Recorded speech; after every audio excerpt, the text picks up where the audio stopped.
మూసి చూసే ప్రయత్నం కూడా చేద్దాం. మూసి ప్రక్షాళన అని చెప్పేసి ఈ ప్రాంతాన్ని అంతా కూడా అభివృద్ధి చేస్తామని చెప్పి చెప్తున్నటువంటి రేవంత్ రెడ్డి కావచ్చు, ఏ ప్రభుత్వం అన్న కావచ్చు, వ్యక్తులను కాదు, ఇక్కడ ప్రభుత్వాలని డైరెక్ట్ నిందించే ప్రయత్నం చేద్దాం. ఎందుకంటే ఇక్కడ పూర్తిగా మురికి నీళ్ళు, కంపెనీల నుండి వచ్చేటువంటి వ్యర్థాలు మొత్తం ఇందులోకి వస్తాయి. మరి ఆ వ్యర్థాలను, కంపెనీల నుండి వచ్చేటువంటి వ్యర్థాలను మూసిలో కలపకూడదనే ఇంగిత జ్ఞానం లేకుండా ఇష్టానుసారంగా అభివృద్ధి పేరిట వేల కోట్లు, లక్షల కోట్లు కేటాయిస్తూ విగ్రహాలు నిర్మిస్తామని చెప్పి చెప్తున్నటువంటి రేవంత్ రెడ్డి గారు ఒకసారి ఆలోచించాలి, ప్రభుత్వం కూడా ఆలోచించాలి. ఎందుకంటే మంది బతుకుల్లో మన్ను కొట్టి మనం బాగుపడటం, మన రాష్ట్రాన్ని అభివృద్ధి చేయడం ఎంతవరకు సమంజసం? ఇక్కడ అనేక కాలేజీలు కావచ్చు, అనేక కట్టడాలు గతంలో అటు పల్లా రాజేశ్వర రెడ్డి కాలేజ్ అయితేనేమి ఇంకా అనేక కాలేజీలకు కూడా వెళ్ళే ప్రయత్నం చేసాం. అవి పూర్తిగా బఫర్ జోన్, అలాగే 111 ప్రాంతంలో చెరువులను పూర్తి చేసి తూములను క్లోజ్ చేసి ఆ ప్రాంతంలో నిర్మించినటువంటి కాలేజీలను గతంలో చూపించినాం. అటు పల్లా రాజేశ్వర రెడ్డి అయితే స్వయంగా తూములను మొత్తం కూడా ఆక్రమించి ఆక్యుపై చేసి ఆ ప్రాంతానంతా కూడా కబ్జా చేసి కాలేజీలు కట్టి ఇష్టానుసారంగా ఫీజులు పెంచుకొని కాలేజీలు నడిపిస్తూ ఉన్నాడు. దాన్ని యూనివర్సిటీ అనుమతులు తెచ్చుకొని వాళ్ళు లాభపడతా ఉన్నారు. మరి అట్లాంటి వాళ్ళ జోలికి ఎందుకు పోదు ప్రభుత్వం?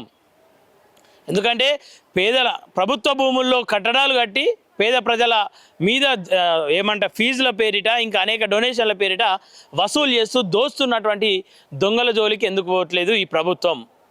ఏ రోజైతే పేదోన్ని మీద బలప్రయోగాలు చేసి పెద్దోన్ని మాత్రం ముట్టకుండా వానికి ప్రొటెక్షన్ ఇస్తున్నటువంటి ఈ ప్రభుత్వం ఇంకెప్పుడు ప్రజాప్రభుత్వంగా మారబోతా ఉంది. పేరుకే ప్రజాప్రభుత్వమా? 6 గ్యారంటీలు అని చెప్పి ఇంతవరకు పత్తకు లేదు. రైతు బంధు నామమాత్రాన పూర్తి చేసి ఇప్పటికీ రైతు రుణమాఫీ చేయలేదు, రైతు బంధు లేదు. రైతులను ఆదుకుంటాం, రైతులను ఆదుకోవడమే మా లక్ష్యం అని చెప్పినటువంటి రేవంత్ రెడ్డి ఆ పనులన్నీ విడిచిపెట్టి ఇవాళ మూసీ సుందరీకరణ అని చెప్పేసి, గాంధీ విగ్రహం అని చెప్పేసి ఈ విగ్రహాల వెంబట రాజకీయాలు చేసే ప్రయత్నం చేస్తూ ఉన్నాడు.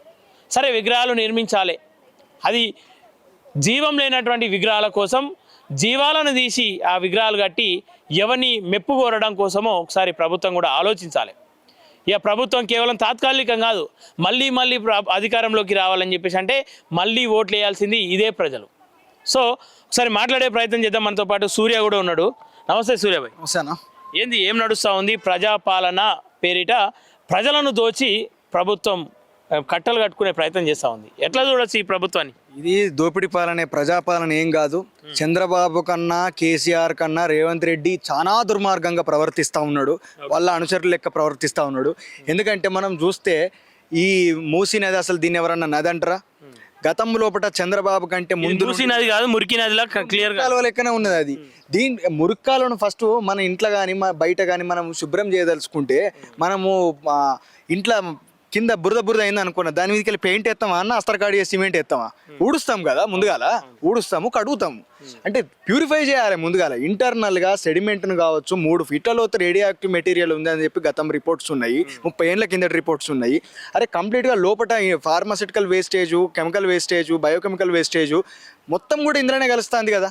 దాటిని ప్యూరిఫై చేయకుండా, దాన్ని కడగకుండా, దాన్ని కంప్లీట్గా కలుషితమైన అయిపోయినటువంటి నీటిని కంప్లీట్గా క్లియర్ చేయకుండా నేను దీని మీదకి వెళ్ళి మొత్తం బ్యూటిఫికేషన్ చేస్తా, సుందరీకరణ చేస్తా.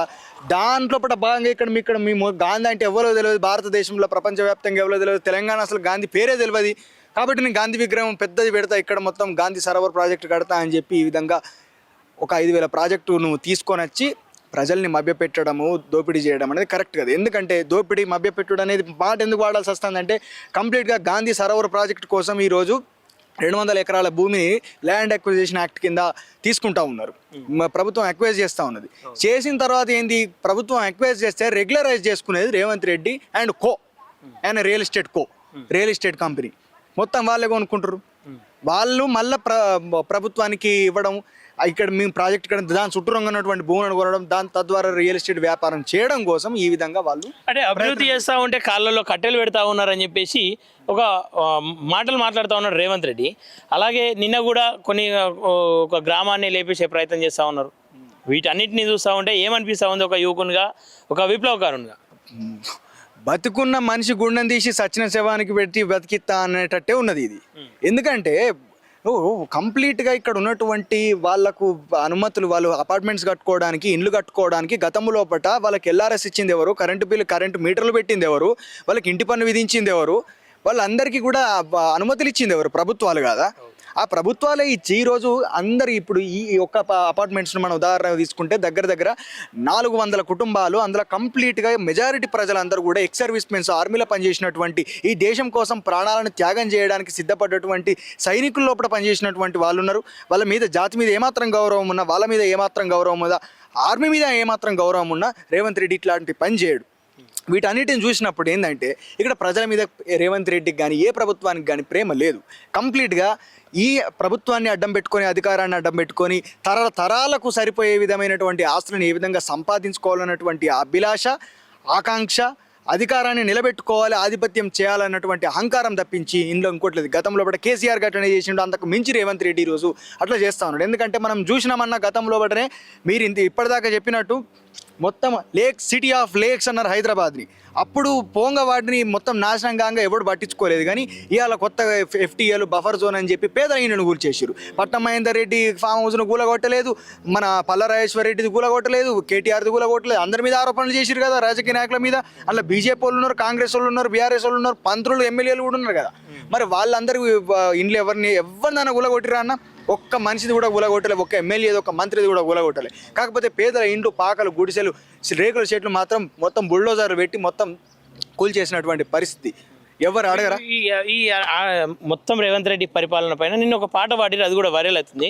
మళ్ళీ ఒకసారి అది పోతవురో రేవంతు పేదొల్ల ఉసురు దలిగి, పోతవురో రేవంతు మా బిడ్డల ఉసురు దలిగి, పసిగుడ్డుల ఉసురు దలిగి, పోతవురో రేవంతు పేదొల్ల ఉసురు దలిగి, పోతవురో రేవంతు. ఈ పాట పాడినాము. కాకపోతే ఇవాళ మూసీ నది మీద రేవంత్ రెడ్డి మూసీ ప్రాజెక్టు పేరు మీద చేస్తున్నటువంటి అరాచకం మీద కూడా మీ పాట రాయడం జరిగిందన్న. గతంలో ఇది కూడా గదరన్న రాసినటువంటి పాటే. కాకపోతే ఇప్పుడు ఉన్నటువంటి పరిస్థితికి అన్వయించి రాయడం జరిగింది సందర్భానుసారంగా తొందరగా. నన్ను గన్న నా కన్న తల్లిరా తెలంగాణ, నాకు జన్మనిచ్చిన జన్మభూమిరా తెలంగాణలో భాగ్యనగరిలో మురుకుల మూసి శవాన్ని సింగారించినట్టు మరి మూసీ నదిని ఉద్ధరిస్తరట.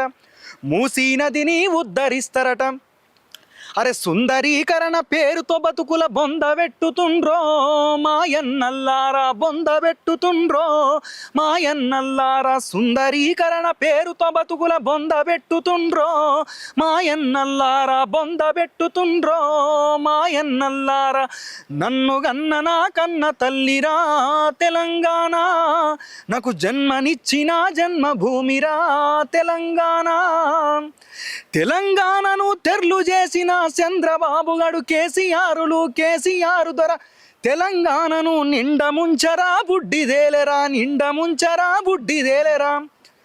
రేవంత్ రెడ్డిని నమ్మి జనులంతా ఓట్లు వేసెగదరా మాయన్నల్లారా, మాయన్నల్లారా. రేవంత్ రెడ్డి తెలంగాణకు తెడ్డు చూపుతుండో మాయన్నల్లారా. నన్ను గన్న నా కన్న తల్లిరా తెలంగాణ. కాబట్టి ఏ నాయకుడైనా సరే తెలంగాణ అన్యాయం చేసినోడు, వాళ్ళ మీద ప్రజలు తిరుగుబాటు చేసిండ్రు, ఓడగొట్టిండ్రు, బుద్ధి చెప్పిండ్రు. ఖచ్చితంగా ఈరోజు తెలంగాణ లోపల రేవంత్ రెడ్డి ముఖ్యమంత్రి చేస్తున్నటువంటి అరాచకాన్ని ప్రజలు తిప్పికొడతారు. ఆ పోరాటాల లోపల అందరం కూడా భాగస్వామ్యం అవుతాం. Okay, thank you. మంచిదన్న. ఓకే, చూస్తారు కదా, ఇది పరిస్థితి. ఇక మూసీ సుందరీకరణ పేరిట ఇకనైనా రేవంత్ రెడ్డి ఆలోచనలు మానుకొని ప్రజలు ఏం కోరుకుంటా ఉన్నారు, ప్రజలకు ఏం కావాలనో ఆ దిశగా, అభివృద్ధి దిశగా అడుగులు వేస్తే బాగుంటుందని చెప్పేసి ఇటు ప్రజల నుండి ఏదైతే రేవంత్ రెడ్డి పైన ఉన్నటువంటి నమ్మకాన్ని కొద్దిగా పూర్తి స్థాయిలో తొలగించుకునే ప్రయత్నం చేస్తూ ఉన్నాడు. మళ్ళీ ఆ నమ్మకం రావాలంటే ఎవరికైతే రేవంత్ రెడ్డి పరిపాలన ద్వారా నష్టం జరిగిందో వాళ్ళకి ఖచ్చితంగా మళ్ళీ మేలు చేయాలి.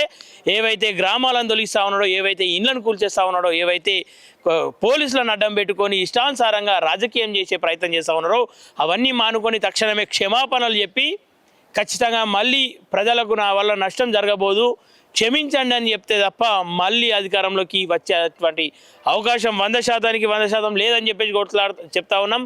ఆ దిశగా కూడా మేము అడుగులు వేసే ప్రయత్నం చేస్తూ ఉన్నాం. ప్రజలకు వాస్తవాలు తెలియజేసే ప్రయత్నం చేస్తూ ఉన్నాం. దీన్ని కొంతమంది రాజకీయంగా రుద్దుకొని గతంలో కేసీఆర్ అన్నారు కదా, రేవంత్ రెడ్డి పరిపాలనలో అనుభవించురని చెప్పి కామెంట్లు చేస్తున్న వాళ్ళకు, పోస్టులు చేస్తున్న వాళ్ళకు ఒకటే చెప్తా ఉన్నా, గతంలో కేసీఆర్ అక్రమాలే చేసిండు, రేవంత్ రెడ్డి అంతకు మించిన అక్రమాలు చేస్తూ ఉన్నాడు.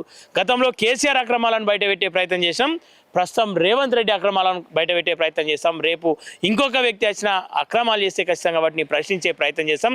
మీలాంటి చిల్లర మల్లర కామెంట్లకు, పోస్టులకు వెనుకడుగు వేసి ప్రసక్తే లేదు. ప్రతిపక్షం చేయాల్సిన పాత్రను ఇలా మీడియా మీద వేసుకొని చేస్తూ ఉంది. ఆ పని మీడియా చేస్తున్నందుకు మీరు ఖచ్చితంగా సిగ్గుపడాలి. ఇంకోసారి కామెంట్లు చేసే ముందు, పోస్టులు చేసే ముందు వాస్తవాలను తెలుసుకొని వాస్తవాలను గ్రహించాలి. గతంలో మీ తప్పులను ఒప్పుకోవాలి, ప్రస్తుతం జరుగుతున్నటువంటి తప్పులను బయట పెట్టాలని చెప్పేసి ఈ సందర్భంగా తెలియజేస్తా ఉన్నా. Thank you everyone.